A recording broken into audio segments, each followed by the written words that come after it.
السلام عليكم ورحمة الله وبركاته. درسنا اليوم يتحدث عن كيفية استخدام الفوتوشوب أونلاين. هذا شرح لأجل الإخوة اللي طلبوا مني شرح عن برنامج فوتوشوب.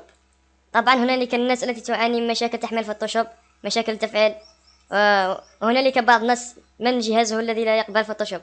الآن جلبت لكم موقع شبيه بالفوتوشوب 95%. استخدامه مثل الفوتوشوب، تعدل عليه مثل فوتوشوب كل شيء، يعني بدون تحميله. إن شاء الله يعجبكم هذا الموقع. يعني قبل لا نبدأ أدعوكم للاشتراك في القناة إذا أردت حسابي للتواصل، وهذه قناتي الاحتياطية إذا أحببت الاشتراك فيها.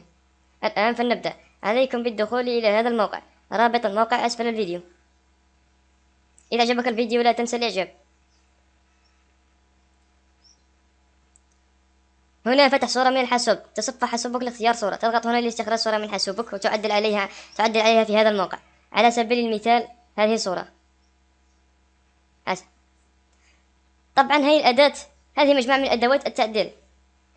يعني إذا كنت محترف في الفوتوشوب ستعرف كيف تستخدم هذا الموقع.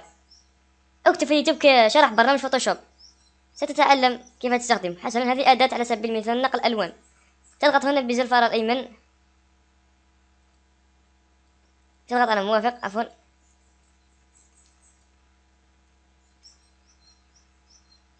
عليه مثلا هذه الأداة لنقل اللون هكذا،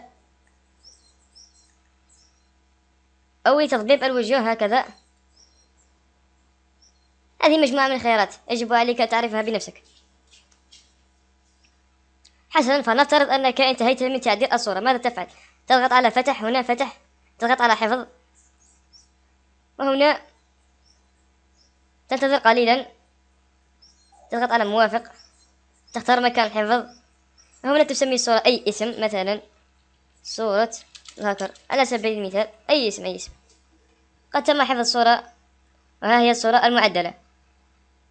وإذا عجبكم الدرس لا تنسوا الاشتراك في القناة، فإن اشتراكاتكم تطور القناة وتحدثها.